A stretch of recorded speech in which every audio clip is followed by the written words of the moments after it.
నా దగ్గరికి వచ్చే ప్రతి పేషెంట్లో నేను గమనించేది ఏంటంటే క్లీనింగ్, మనం రోజువారీ చేసుకునే పళ్ళు శుభ్రపరచుకునే విధానం అనేది 100% క్లీనింగ్ చేసుకోవట్లే. అది ఎలా మీరు తెలుసుకోవాలనుకుంటున్నారా? ఈ వీడియో చివరిదాకా చూడండి, వాల్యుబుల్ టిప్స్ చెప్తాను.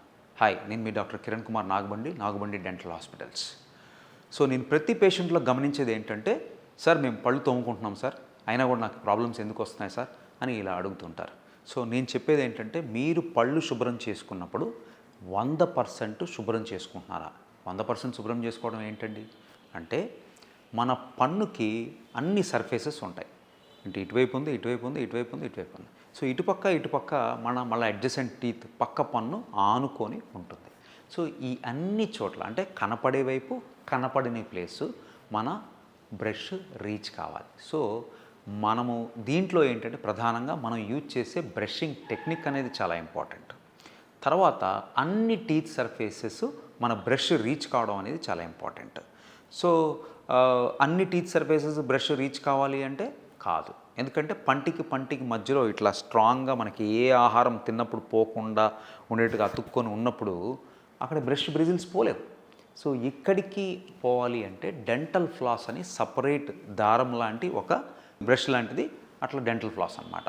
సో దానితో మనం ఒక సపరేట్ టెక్నిక్తో దాన్ని పంటికి మధ్యలో శుభ్రం చేసుకోవాల్సి ఉంటుంది.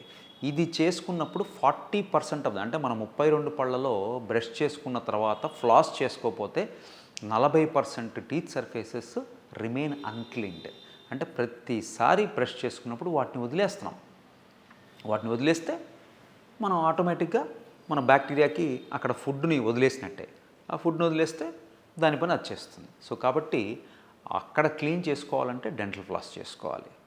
ఓకే, సో సరైన బ్రషింగ్ విధానం, తర్వాత పంటికి మధ్యలో క్లీన్ చేసుకోవడం, తర్వాత పీరియాడికల్గా డెంటిస్ట్ని కలవడం. అంటే ఎవ్రీ 6 monthsకి మనం డెంటిస్ట్ని కలిసి చూపించుకోవడం ద్వారా మనకు అవసరమైతే డాక్టర్ గారు క్లినికల్గా ఎగ్జామిన్ చేసిన తర్వాత మీకు అవసరం అనుకుంటే ఎక్స్రే కూడా తీస్తారు.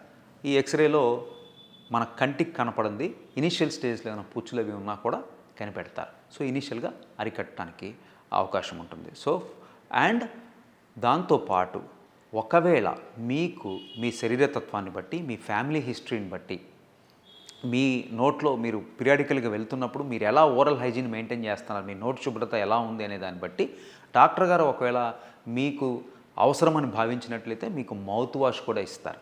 అంటే 2 times brushing, proper brushing, flossing, పుక్కిలించుకోవడానికి, నోరు క్లీన్ చేసుకోవడానికి మౌత్ రిన్స్. దీని ద్వారా మీరు 100% టీత్ క్లీనింగ్ అచీవ్ కావచ్చు. మీకు తెలుసు కదా, మనం ఇంతకుముందు వీడియోస్లో చెప్పుకున్నాము, నోటి శుభ్రతే శరీర శుభ్రత, శరీర ఆరోగ్యం, నోటి ఆరోగ్యం శరీర ఆరోగ్యం. సో కాబట్టి ఈ చిన్న టిప్స్ వల్ల మీరు శరీరాన్ని ఆరోగ్యంగా ఉంచుకోవడానికి అవకాశం ఉంటుంది.